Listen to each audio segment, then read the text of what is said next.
आपके घर में आपकी संतान पल रही है, आगे जाकर के कोई डॉक्टर बनेगा, कोई इंजीनियर बनेगा, कोई नेता नगरी की ओर बढ़ेंगे, तो ये हमारे देश की जो है बिंदु है, देश के सुधारक हैं और इनमें अच्छा चरित्र होना बहुत आवश्यक है, क्योंकि हमारी भारत की भूमि चरित्र की भूमि रही है। हमारे भारत देश में किसी व्यक्ति के चित्र की पूजा नहीं हुई है कि आपका चित्र कैसा है, आप गोरे हो, काले हो, गलूटे हो, कैसे हो भैया, जैसे भी बने रहो।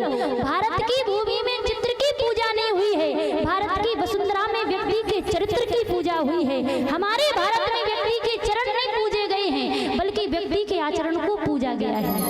आचरणहीन लावण ब्राह्मण होकर भी राक्षस कहा गया है, और रविदास को हमारी भारतीय संस्कृति ने संत कह करके पुकारा है, हमारी भारत की भूमि में है। इसलिए बेटों को, बेटियों को ऐसा जीवन जीना चाहिए जिसमें आपके माता पिता का नाम आगे बढ़ सके, आपके वजह से आपके माता पिता को शर्मिंदा ना होना पड़े।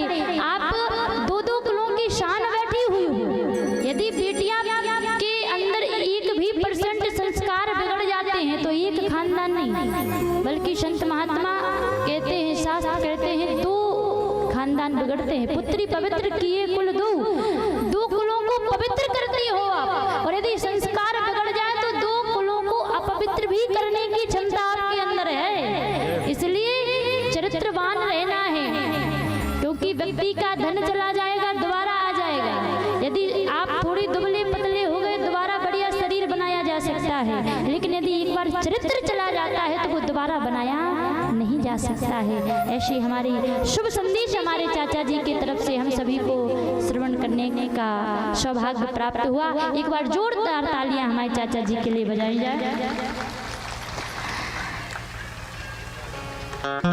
आइए